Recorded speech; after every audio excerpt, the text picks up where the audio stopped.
What's up everyone? Today I have a review on my late 2015 5K iMac. So it has been a year since I've started using one of these. I originally started using one at my high school last year when we got our new iMacs, and then earlier this summer I did decide to go out and purchase my own. So first of all, mine is the mid-tier model. Is the 1999 model, which gets you a bumped up i5 from the base model, an M390 graphics card with 2 GB of memory, and 8 GB of 1867 MHz RAM. So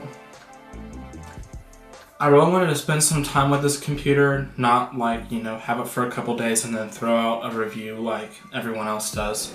And this video is mainly going to be going over more opinion, user thoughts instead of spec sheets, because I don't know about you, but usually when I'm looking at a review I already know the specs, and I just don't want to bore you guys with that. We have a 5K display, of course, which is pretty much the selling point. And makes editing pictures and video wonderful, especially with the addition of a Thunderbolt display. Like I have. In the rear we have our regular I/O ports that we've always had. I think these have been the same since I think the 2011 with the upgrade of Thunderbolt 2, and now we just got Thunderbolt 3 on the new MacBooks. Of course we still have edge-to-edge glass and the same classic design that we've had since 2012 now with the thinner iMacs. But this one is perfect for video editing.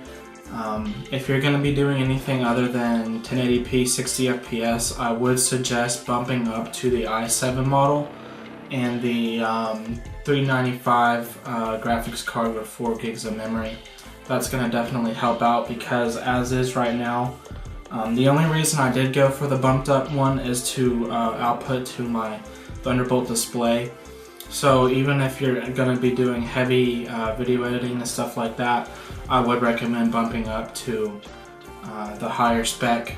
Just be wary that you're going to save a lot if you want to bump up the RAM. I haven't had to yet. I'm still on 8 gigs, which is starting to show a little bit when I have a couple of Adobe programs and a bunch of stuff open, but I'll upgrade to 16 in the future. Just remember that that's probably going to run you about 90 bucks compared to the Apple website. I think it's like 200 bucks just for the upgrade. So keep in mind, you're definitely going to want to do that yourself.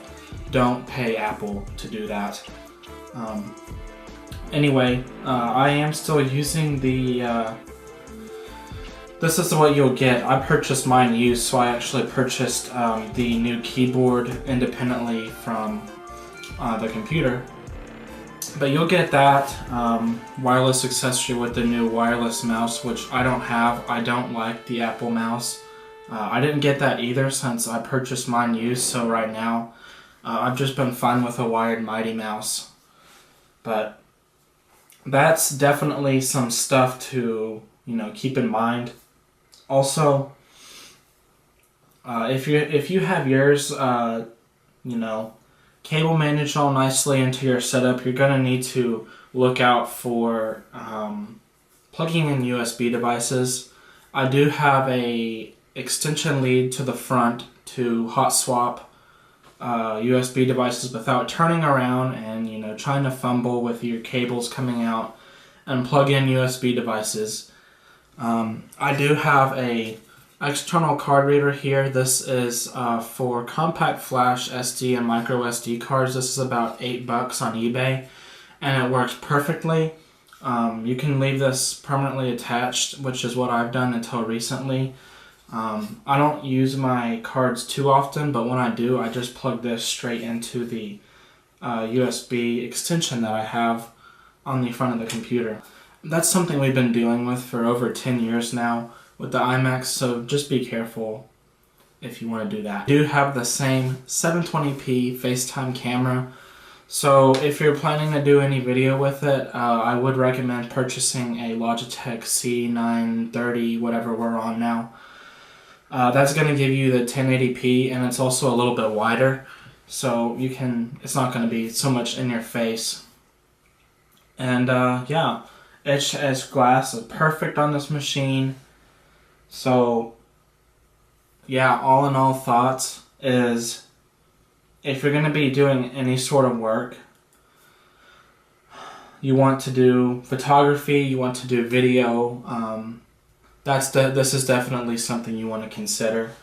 If you're doing just, internet browsing, I might suggest picking up a MacBook or something, because honestly, you're wasting your money. If you're just doing browsing on this computer, you have, the great processors.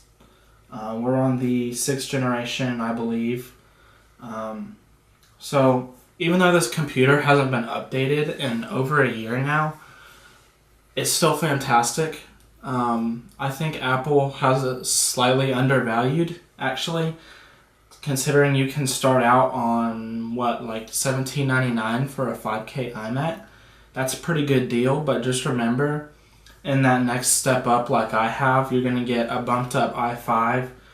You're going to get a 390 graphics card, which is twice as powerful as the base.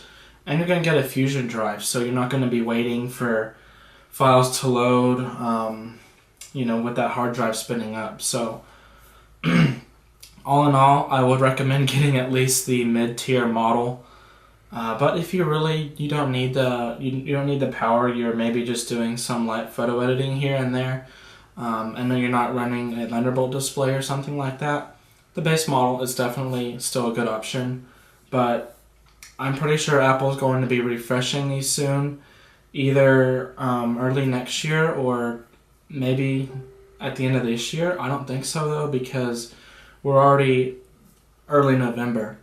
So I don't think they're going to release that and call it the late 2016. I think they're going to wait for early 2017, or if they really, really draw us out on this one like they are on the Mac Pro right now, we might be waiting until mid-2017, because again, the iMac is a consumer-grade computer. So they want to keep it updated for the vast majority of the public, unlike the Mac Pro, which we're on 3 years now of not being updated. So anyway, hopefully you guys could find some helpful information on this video. So thanks for watching. I'll catch you guys later.